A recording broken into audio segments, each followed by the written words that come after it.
Make sure everybody's seeing my screen.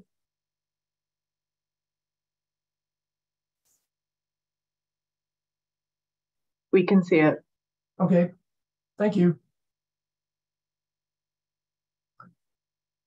So I'm going to go through the training agenda, give an overview on what's been going on with HAB occurrence across the country and specifically in the Northwest. I will talk about health impacts and the related health advisories associated with harmful algal blooms, and then talk about the role of water treatment optimization. What can we do with our existing facilities to be better prepared for a harmful algal bloom?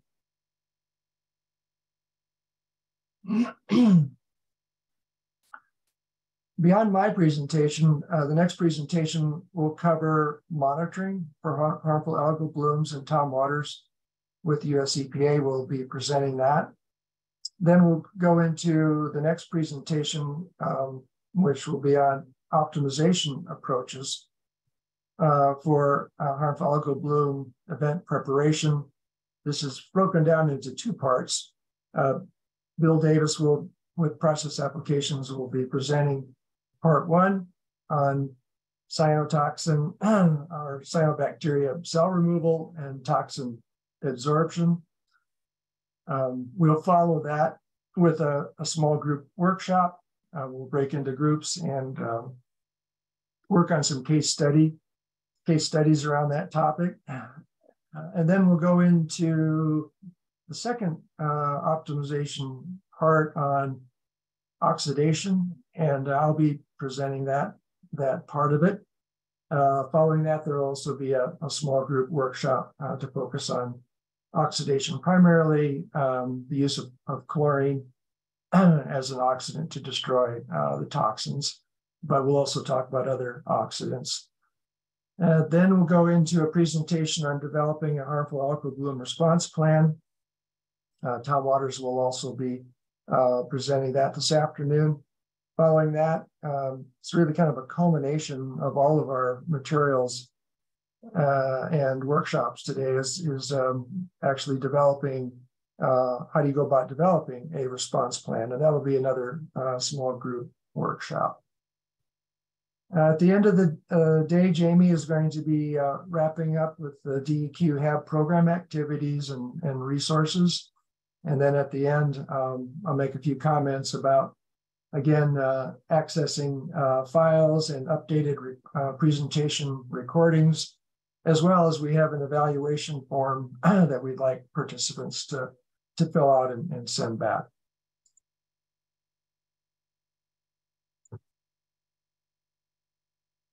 A little bit of background in terms of how this topic came up, and in terms of the public health protection challenges.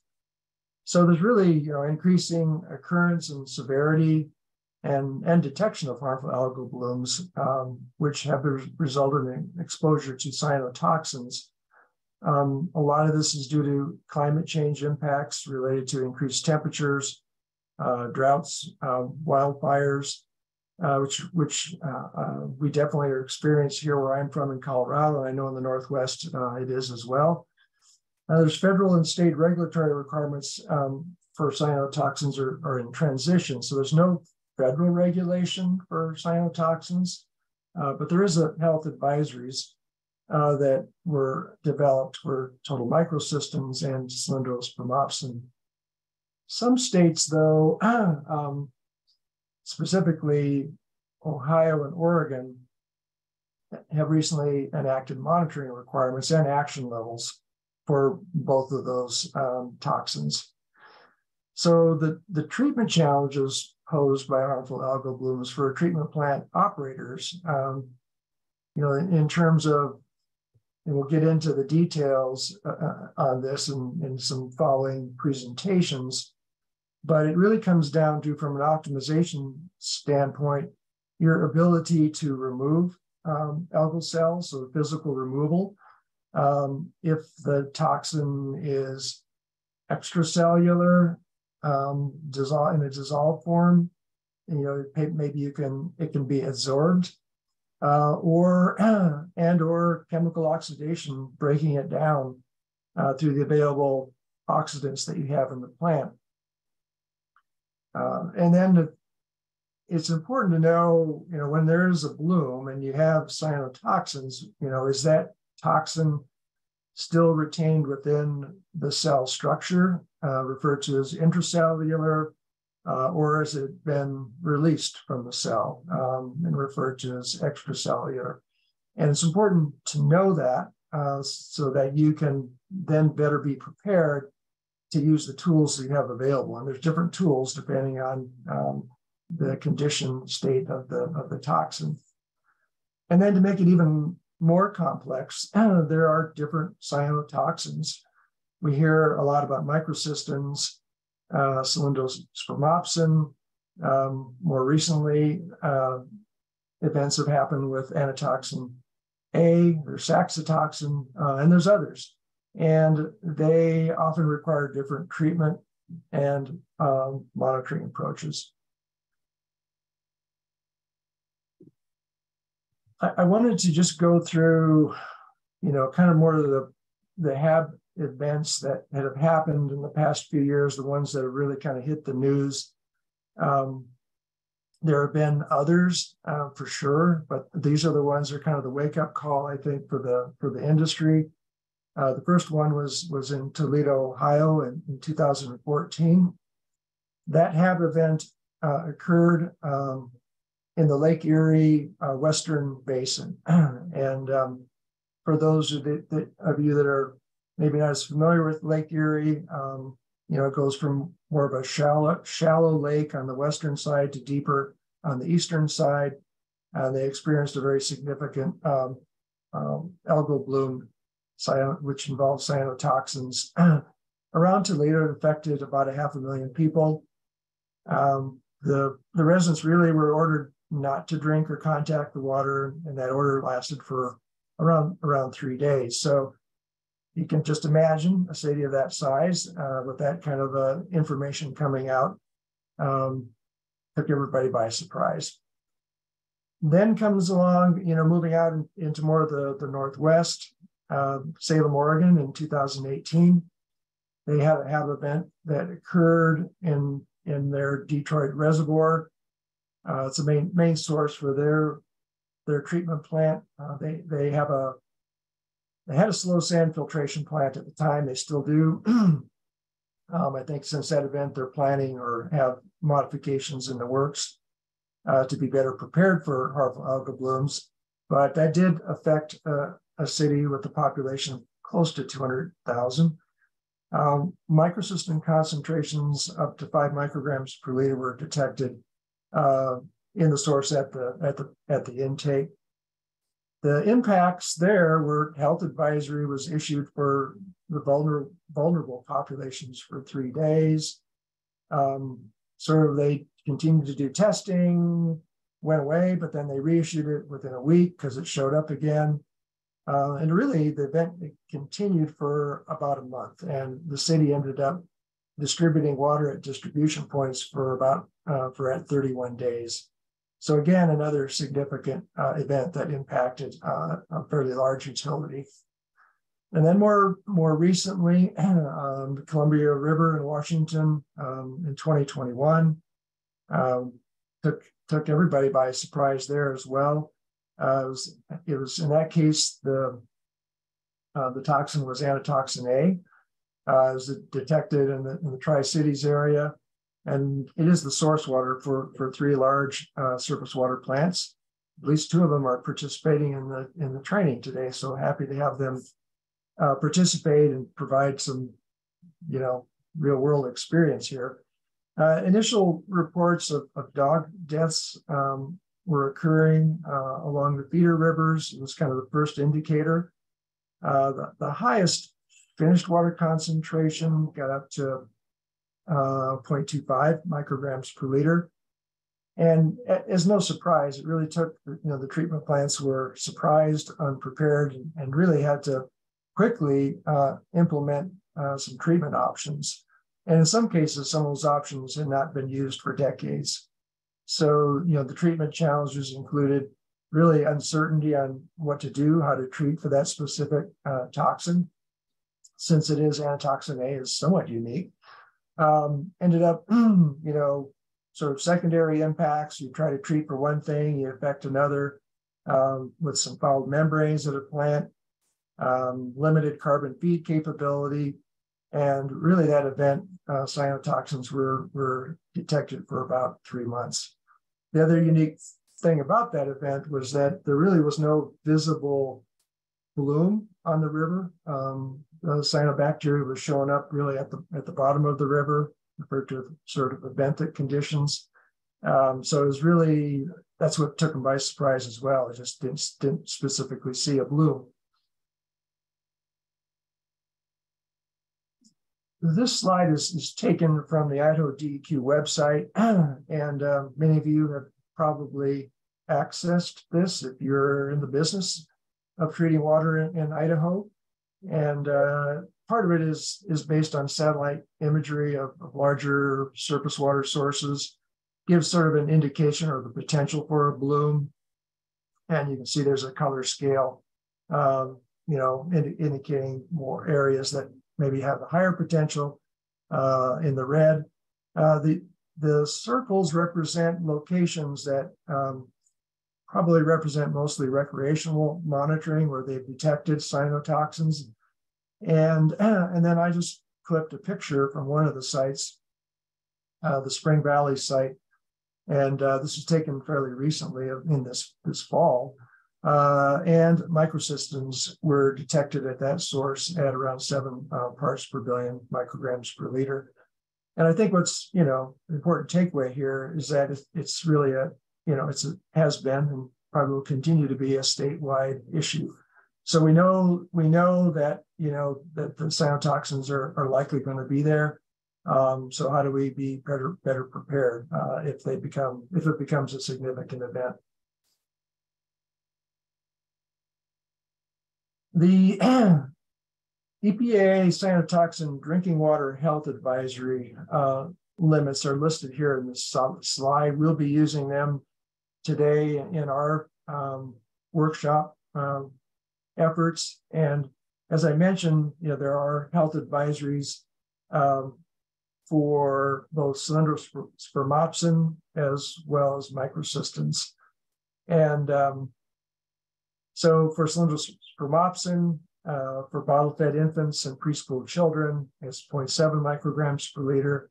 And at school-age children and adults, it goes up to 3. For microcystins, for the bottle-fed infants and preschool, it's 0.3, and then goes up to 1.6 for school-age children and adults. In reality, if you have cyanotoxins, either one of these, a lot of states especially are focused on the more stringent limits. And those are generally the numbers that are kind of focused on. So health effects include, relatively mild to potentially severe, from gastroenteritis to more severe liver and kidney damage reported following short-term exposure to cyanotoxins in drinking water. From a recreational perspective, recreational exposures resulted in really more skin-related or breathing reactions, allergies types, but it can also, if the water is ingested, gastrointestinal distress. Animal studies have shown long-term adverse effects, including liver as well as kidney damage. And then another class of cyanotoxins, xanthoxin A and saxitoxin, are potential neurotoxins. So they affect the nervous system.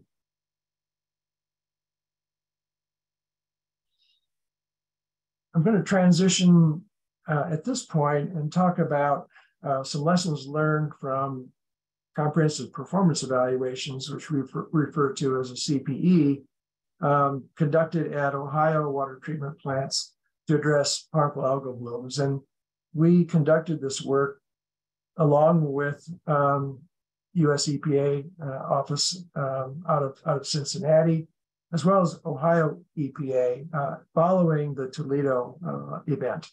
So the goal of the project was to go into surface water treatment plants that were considered to be at risk and assess their ability to treat through a harmful algal bloom event. Slide shows somewhat dated, but gives you an idea of how microsystems were showing up in Ohio source waters throughout the year. You can see that they peaked in the summer, but they carried through to well into September, October, and even all the way up into December. A little bit of background on what exactly is a CPE. The main purpose of an evaluation like this is to identify factors that limit a water system's ability to meet a specific performance goal. And it does cover 4 specific areas. So it tries to be very inclusive all the way from the top, administration through design, operations of the facility, as well as maintenance. The protocol was initially developed in the 90s to help support optimization of surface water treatment plants, primarily for particle removal and inactivation of pathogenic organisms. But it has since been updated and modified to target other specific areas like reduction of disinfection byproducts, optimizing groundwater sources, distribution systems, and more recently, harmful algal blooms. So the nice thing about the CPE from the standpoint of harmful algal blooms is that many of the things that we would focus on for surface water treatment optimization in terms of turbidity and pathogen inactivation can be used to address a harmful algal bloom. So, specifically, close to half to maybe all of the cyanotoxins are intracellular, so within the cell structure, depending on the species and the source water conditions. So therefore, we can really focus on particle removal. So if most of those toxins are within the cell, really focus our efforts on optimizing those particles through the treatment plant. So in that case, it's probably best to avoid or at least minimize a lot of pre-oxidation, which could result in releasing of those cyanotoxins. And then you'd have to deal with those, in the extracellular form, dissolved form in a different way. And then utilizing the multiple barrier approach to achieve, the health standards for microsystems. So optimizing cyanobacteria cell removal through optimizing coagulation, sedimentation, and filtration processes, and then identifying, assessing strategies for removing cyanotoxins through existing adsorption, primarily through the use of carbon, powder activating carbon most likely, or oxidation processes like disinfection. So during those, actually we conducted 4 of those type of evaluations at surface water treatment plants in Ohio. And these are just some pictures of the different studies we did while we were on site, all the way from looking at jar testing to assess the effectiveness of powdered activated carbon to remove that extracellular toxin, to jar testing just for focused on particle removal. And you can actually see a little bit of a green tint in those jars, and that's from algal cells showing up in that source water. And then, a lot of focus on optimizing existing plants for particle removal. So filter inspections, assessing the effectiveness of backwashing to remove particles, assessing the ability of carbon feed systems to feed, adequate levels, concentrations of carbon, and then also assessing the ability of the chlorine system to feed higher doses potentially of chlorine in the case of a harmful algal bloom. So these are all studies and activities that can be done, with existing facilities in many cases. I'm going to talk a little bit now about some of the findings here. So the message that we send to the utilities is that if you were faced with a harmful algal bloom, are you prepared to deal with that? And if you're not, what are the different factors that might be limiting your ability to treat through a harmful algal bloom? And I'm not going to cover all of these, but you'll see they are spread out through the different categories, all the way starting with administration, optimization goals for plant barriers have not been officially adopted. So the utilities are primarily focused on meeting regulations, but not necessarily optimizing their plant to get the most particles out that they can.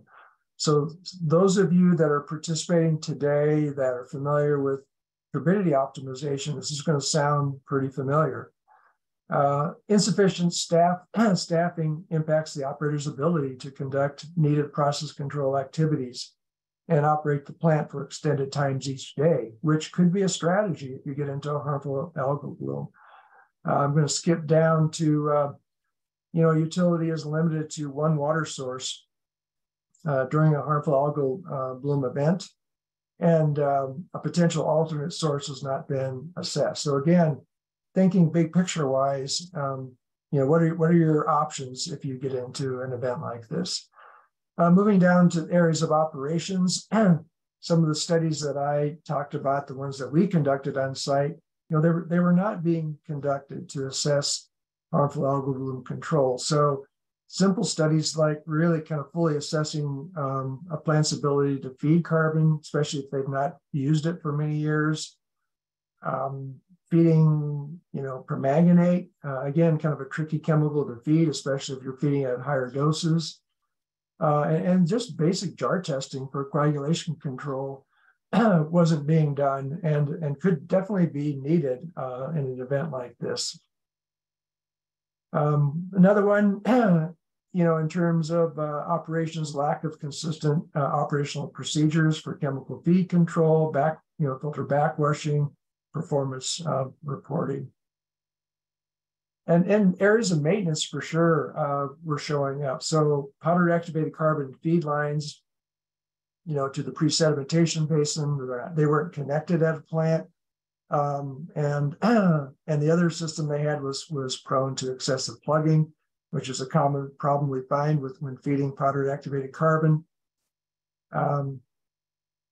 Flocculation sedimentation basins and filters had not been inspected for 10 years at one of the plants. Again, just thinking about proactively, if an event happens, you'd be better off to have some of those maintenance things taken care of ahead of time. And then some design areas were showing up. Ineffective backwashing of filters was resulting in minimal bed expansion. So the filters essentially weren't getting very clean through the backwash process.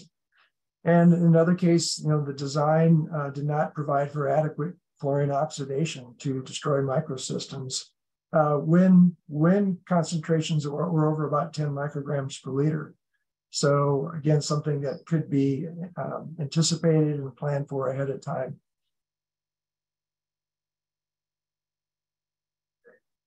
I'm going to transition now to talk about how do we use sort of advanced optimization training to prepare for water quality events. This picture was taken by me.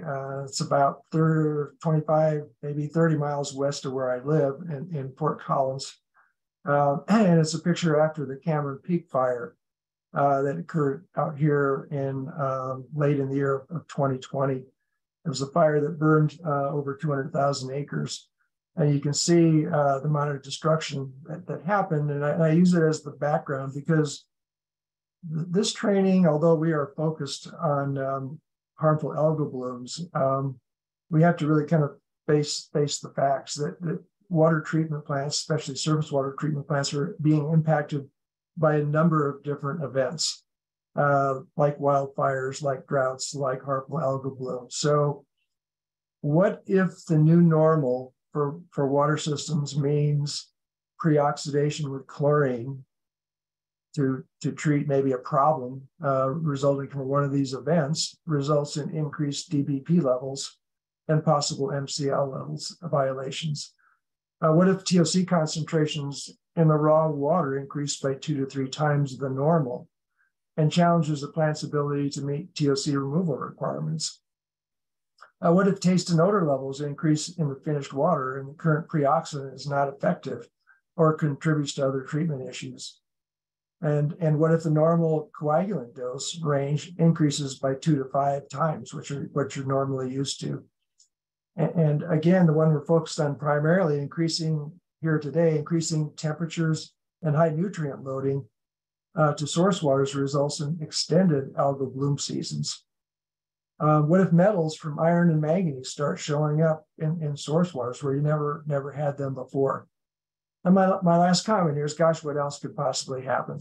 So the main point here is that we are focused on harmful algal blooms today. However, the training applies to really all of these potential things that could happen.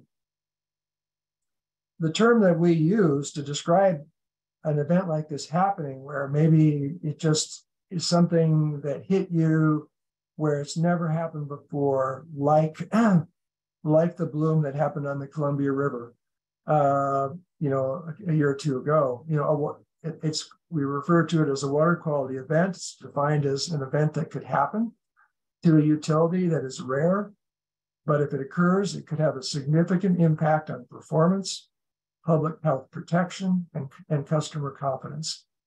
So climate change is resulting in water quality events becoming more frequent. They're not as rare as maybe what they had been.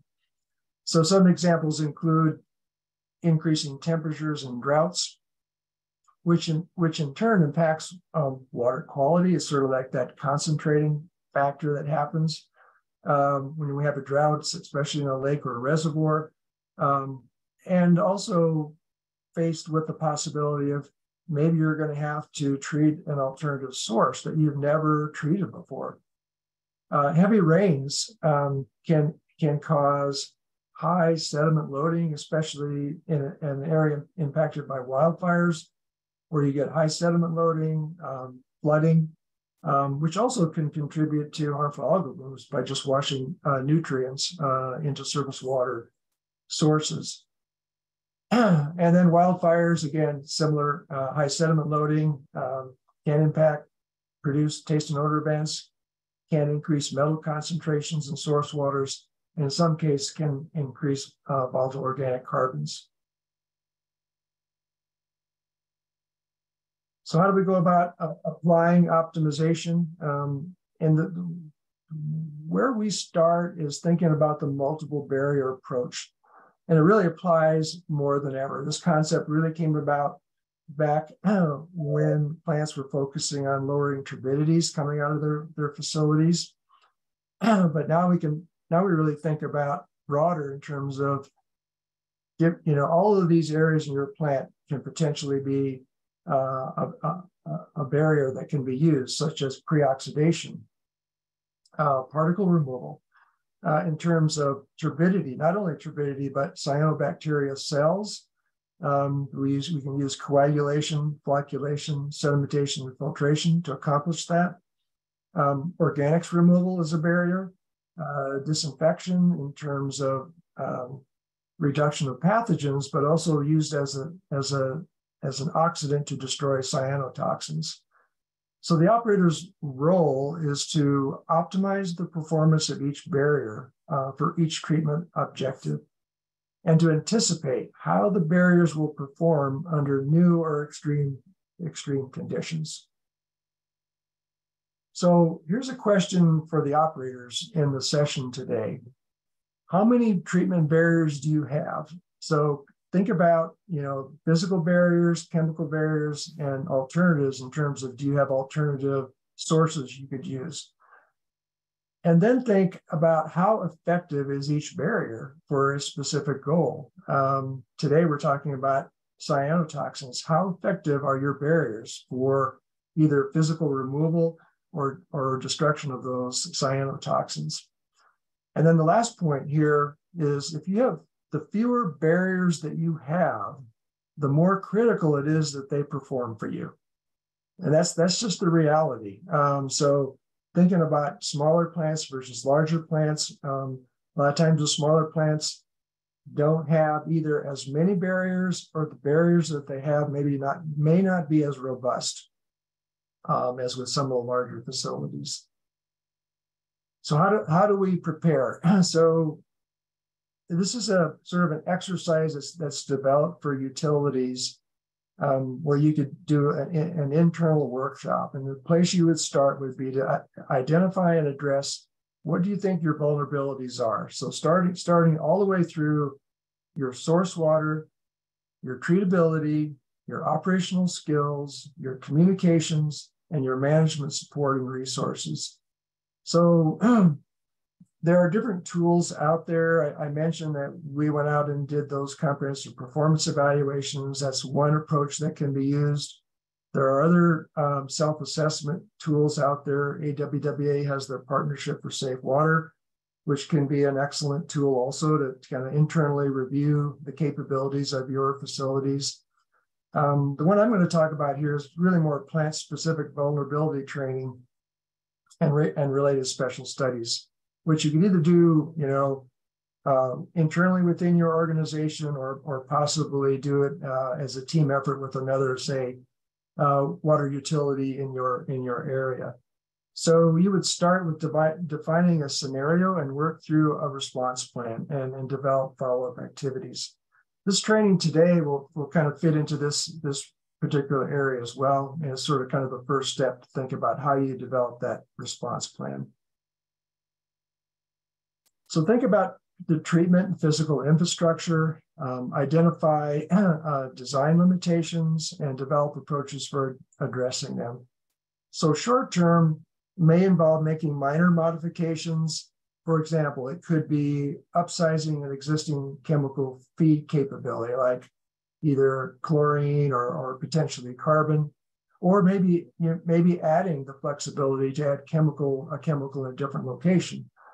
Or utilizing existing infrastructure for different purposes. I know in the case of Salem, they didn't have the ability to feed powdered activated carbon, and they pretty quickly turned some pre-sedimentation ponds into locations where they could feed carbon. They did that sort of on the fly. So what I'm saying here is, think about the potential to do that now, before you need to use it. Long-term, prioritize major modifications during your capital planning process. And so I know that utilities that have been through harmful algal blooms are in this process now, because they want to have more robust barriers. And so many utilities are doing that. In the O&M area, develop operational guidelines and policies. For example, document your current maximum chemical feed capabilities and associated operational considerations. Not only document them, but try to the best of your ability to test them full scale. Because sometimes you could be surprised. You think you might be able to feed a certain amount of chemical like carbon, but when you try to do it, you run into some roadblocks.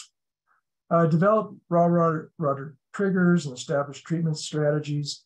We are going to be really focused on that in the workshop later today. In the O&M area, develop special studies to evaluate sort of what-if scenarios. So for example, evaluate the ability of the plant, say, to feed a higher powder activated carbon dose. I know that when we work with systems over the years, when they tell us that they're feeding powdered activated carbon, we ask what the dose is. It's usually, pretty small dose, maybe around 5 milligrams per liter. But what if you had to feed, 20 milligrams per liter or higher? Could your plant do that? Evaluate treatability of alternative source waters. Just because that source is there doesn't necessarily mean you're going to be able to treat it the same way you're treating the source that you have now. So if you can go through some studies around that now and be proactive, that'll get you in a better situation. Gain confidence in applying tools to different scenarios. One of the areas that we really promote is using of jar testing, not only as a training tool, but to do some of these what-if scenarios. So there are many things that can be done. Some of them could be directly related to HABs, but some of them could just be related to kind of honing your skills. If you haven't done jar testing in a few years, or in some cases, the plants haven't done it in decades, now's the time to maybe dust it off and hone those skills again, just in anticipation of needing to do some of these studies. So some are listed here, just starting out with simple ones about optimizing your current coagulant dose, assessing the impact of pH and alkalinity on coagulant addition, the impacts of adding a pre-oxidant for inorganics removal, especially if you're faced with seasonal iron and manganese, and then optimizing the coagulant dose for different types of cyanobacteria cells. And the thing about cyanobacteria cells, for the most part, they represent a particle in the water. They generally have a very high negative charge to it. And so if you're treating water with a lot of algal cells in it, you may be faced with a much, much higher coagulant dose than you have in the past. From the management perspective, promote routine development and implementation of scenario training by staff and follow up with action items. So be supportive of these type of activities above and beyond normal operations of the plant operators. Identify and secure needed resources, identify and establish backup water sources. This is especially important. If you have an intertie with another utility, you know it's there, but you haven't really talked to them about it for years. You never tried it out. You never tested it. Now's the time to maybe think about that. Continually assess and improve organizational communications, because when you get in a situation where you have a bloom, you're treating through it, concentrations are going up, you really need to have a communication mechanism in place, and who's responsible for what. And we'll go through that in the last workshop today as well. And then act on your lessons learned. If you've been through an event, take advantage of that. What did you learn? How did you respond? What would you do differently? What would you like to have next time to be better prepared? So in summary, how do you prepare for a water quality event? If it's a HAB event, or if it's a wildfire or a drought, think about, what type of event are you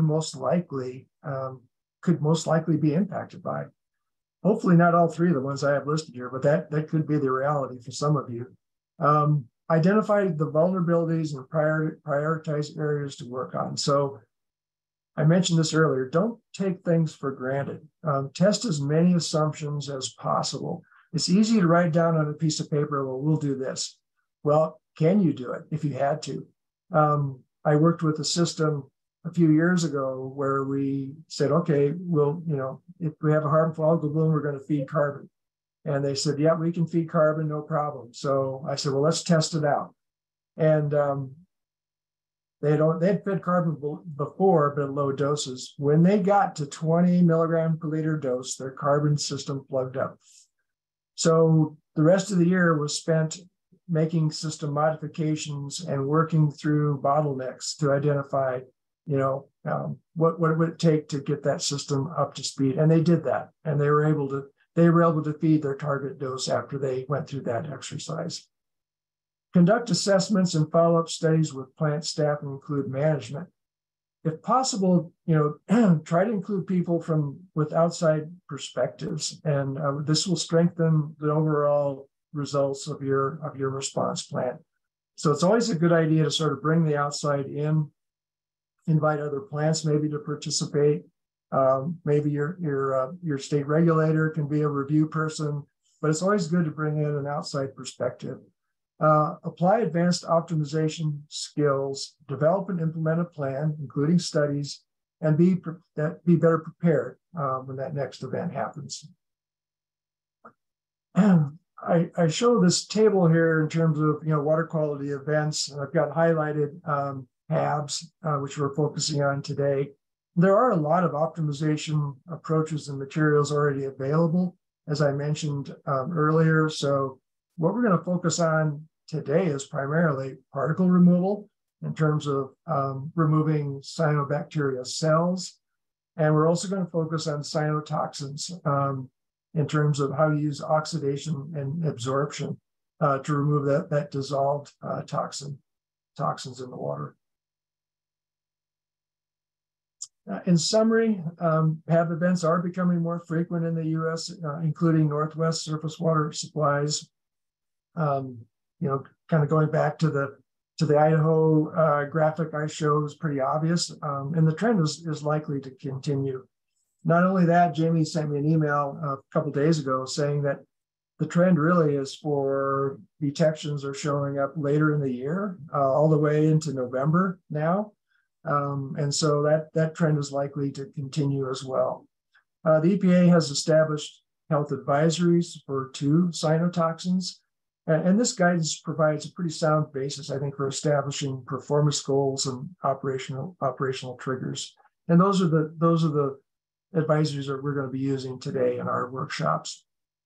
Optimization includes assessing and preparing for water quality events like a harmful algal bloom in anticipation of the day that you will need your system to work for you. So that's really a goal for this training, is to think proactively in terms of what's the maximum potential you can get out of your system. Next up, we're going to go into exploring operational strategies and approaches for preparing for systems for HABs. And the lead into that is going to be the topic on monitoring that Tom is going to present.